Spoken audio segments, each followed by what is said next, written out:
അതുകൊണ്ട് നിങ്ങളുടെ പല നന്മകളെയും ഉൾക്കൊള്ളുവാനായിട്ട് ഞങ്ങൾക്ക് സാധിക്കണം. ഈ വലുതായ തിരുനാളിൽ നിങ്ങൾക്ക് എല്ലാവിധമായ നന്മകളും പ്രാർത്ഥനകളും ഞാൻ എൻ്റെ സമൂഹത്തിൻ്റെ നാമത്തിൽ ഞാൻ അർപ്പിക്കുകയാണ്. അതോടൊപ്പം തന്നെ ഈ സമൂഹത്തിലെ നന്മ ചെയ്യുവാനായിട്ട് ക്രൈസ്തവ സഭയും മുസ്ലിം സഹോദരങ്ങളും ഹൈന്ദവ സമൂഹങ്ങളും ഒരുമിച്ച് ഈ നാടിൻ്റെ നന്മയ്ക്കായിട്ട് നമുക്ക് ഒത്തിരിയേറെ കാര്യങ്ങൾ ചെയ്യാനായിട്ട് സാധിക്കണം. ഇനിയും നമ്മുടെ നാട് ഒത്തിരിയേറെ വികസിക്കാനായിട്ടുണ്ട് എന്ന് ഞാൻ മനസ്സിലാക്കുകയാണ്. ഈ സമയത്ത് ഞാൻ പ്രത്യേകമായിട്ട് ഇവിടേക്ക് കടന്നു വന്നത് നമ്മുടെ ദേവാലയത്തിൻ്റെ കൂദാശ എന്നാണ് ഞങ്ങൾ പറയുന്നത് ഉദ്ഘാടനം ഈ വരുന്ന ഓഗസ്റ്റ് 1, 2 തീയതികളിൽ നടത്തപ്പെടുകയാണ്.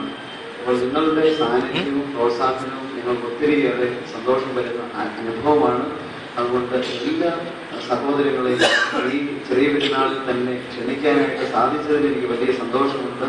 നിങ്ങളുടെ എല്ലാവരുടെയും സാന്നിധ്യം ഞങ്ങൾ ആഗ്രഹിക്കുന്നു. ഈ കാര്യം അവിടെ പറഞ്ഞപ്പോൾ ഉസ്താദിന്റെ പ്രത്യേകമായിട്ട് ക്ഷണമുണ്ട്.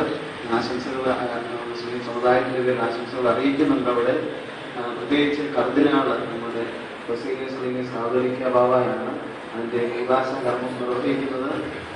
അതിൻ്റെ പിതാവും പ്രത്യേകം എന്നോട് പറഞ്ഞതായൊരു കാര്യം നമ്മുടെ എല്ലാ സഹോദരങ്ങളെയും ക്ഷണിക്കണം എന്നുള്ളതാണ്.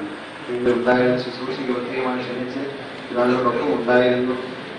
മലങ്കര കത്തോലിക്ക സഭയ്ക്ക് പ്രത്യേകമായിട്ട് മുസ്ലിം സമുദായത്തോട് വലുതായ നമ്മളെല്ലാവരുടെയും ഉദാശയാണ്. അതുകൊണ്ട് നിങ്ങളെല്ലാവരും വന്ന് സംബന്ധിക്കണമെന്ന് പ്രത്യേകിച്ച് ഉസ്താദിനെയും ഇവിടെ കൂടുന്നതായ എല്ലാ സഹോദരങ്ങളെയും ഞാൻ സ്നേഹപൂർവ്വം ഇടവകയുടെ നാമത്തിൽ സ്നേഹപൂർവ്വം ക്ഷണിക്കുന്നു. ഒരിക്കൽ കൂടി ചെറിയ പെരുന്നാളിൻ്റെ മംഗളങ്ങളും പ്രാർത്ഥനകളും നിങ്ങൾക്ക് എല്ലാവർക്കും ഉണ്ടാകട്ടെ, നമ്മൾ ഉണ്ടാകട്ടെ എന്ന് പ്രാർത്ഥിക്കുന്നു. ഈ ചൈതന്യം വഴി നിങ്ങൾ അനുഷ്ഠിച്ചതായ ഈ നോമ്പനുഷ്ഠാനം വഴി നിങ്ങളുടെ കുടുംബങ്ങൾ അനുഗ്രഹിക്കപ്പെടുന്നതാകട്ടെ. ഈ നാടിന് തന്നെ നിങ്ങളുടെ നോമ്പനുഷ്ഠാനത്തിൻ്റെ നന്മകൾ അനുഭവിക്കാൻ ഈ നാടിന് മുഴുവനും ഇടയാകട്ടെ എന്ന് ഞാൻ ആത്മാർത്ഥമായിട്ട് പ്രാർത്ഥിച്ചു. എനിക്കിതുപോലെ ഒരു അവസരം ഒരുക്കി തന്നതായ സാധനങ്ങളും അതോടൊപ്പം തന്നെ കന്യകനോടും ഞാൻ സൂചിപ്പിച്ചിരുന്നു. പ്രത്യേകമായിട്ട് അതിൻ്റെ എല്ലാ നല്ല വ്യക്തികളോടുള്ളതായ നന്ദി